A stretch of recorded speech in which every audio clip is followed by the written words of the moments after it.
కూడా ఒక లక్ష్యాన్ని కలిగి ఉండాలి.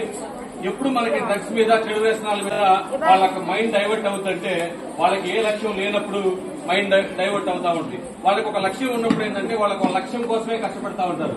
ఏపీజే అబ్దుల్ కలాం గారు మన మాజీ రాష్ట్రపతి ఒక పేపర్ బాయ్ కాడి నుంచి ఇండియాలో అత్యున్నత పదవి ఇండియన్ ప్రెసిడెంట్ గా అయ్యారు. ఆయన్ని ఒక స్టూడెంట్ ఒక అమ్మాయి అడుగుతుంది ఒక మీటింగ్ లో కూర్చొని, సార్ సక్సెస్ మంత్ర సక్సెస్ కోసం మేము బాగా మీలాగా డెవలప్ అవ్వాలంటే ఒక సక్సెస్ మంత్ర టిప్ చెప్పండి సార్ అని అడుగుద్ది. దానికి ఆయన ఒక టిప్ చెప్తాడు. ఫస్ట్ ఒక మంచి లక్ష్యాన్ని కలిగి ఉండాలి, గ్రేట్ ఎయిమ్ కలిగి ఉండాలి. ఏం కలిగి ఉండాలి? గ్రేట్ ఎయిమ్ కలిగి ఉండాలి. గ్రేట్ ఎయిమ్ అంటే డాక్టర్ అవడము, ఒక ఐఏఎస్ అవడము, ఐపీఎస్ అవడము, ఒక మంచి బిజినెస్ మ్యాన్ అవడము, ఐఐటీలో ఒక సీట్ సంపాదించుకోవడము, ఇండియన్ ఇన్స్టిట్యూట్ మేనేజ్మెంట్ లో మంచి మంచి కళాశాలలో చదవాలని కోరిక, బలమైన కోరిక కలగడం.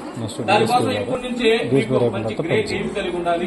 దాని గురించి నాలెడ్జ్ ఇప్పటి నుంచి కంటిన్యూగా సంపాదిస్తూ ఉండాలి. అంటే దానికి ఎలా ప్రిపేర్ అవ్వాలి, ఏ సబ్జెక్ట్ ప్రిపేర్ అవ్వాలి, మీ యొక్క లక్ష్యానికి అనుగుణంగా ప్లానింగ్ ఎలా ఉండాలనేది ఇప్పటి నుంచి మీరు ఒక గోల్ పెట్టుకుంటే సక్సెస్ అవుతారు.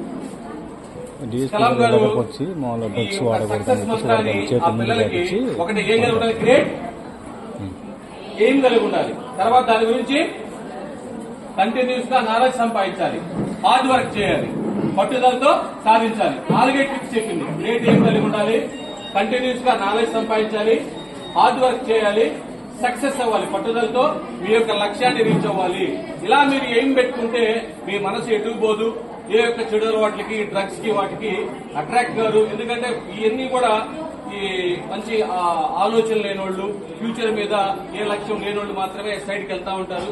మీరు ఒక మంచి లక్ష్యాన్ని ఏర్పాటు చేసుకుంటే ఆటోమేటిక్ గా మీ మనసంతా కూడా మీ గమ్యం వైపు ఉంటుంది.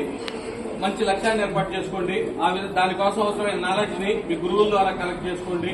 మీకున్న టీచర్స్, వెల్ క్వాలిఫైడ్ టీచర్స్, మీకున్న సోర్సెస్ ద్వారా మీరు నాలెడ్జ్ సంపాదించుకొని హార్డ్ వర్క్ చేసి ఫ్యూచర్ లో మీరు యొక్క ఉన్నత లక్ష్యాలు సాధించాలని హృదయపూర్వకంగా కోరుకుంటున్నాను. ఇప్పుడు గౌరవనీయులైన ఎస్డిపి గురజాల సార్ని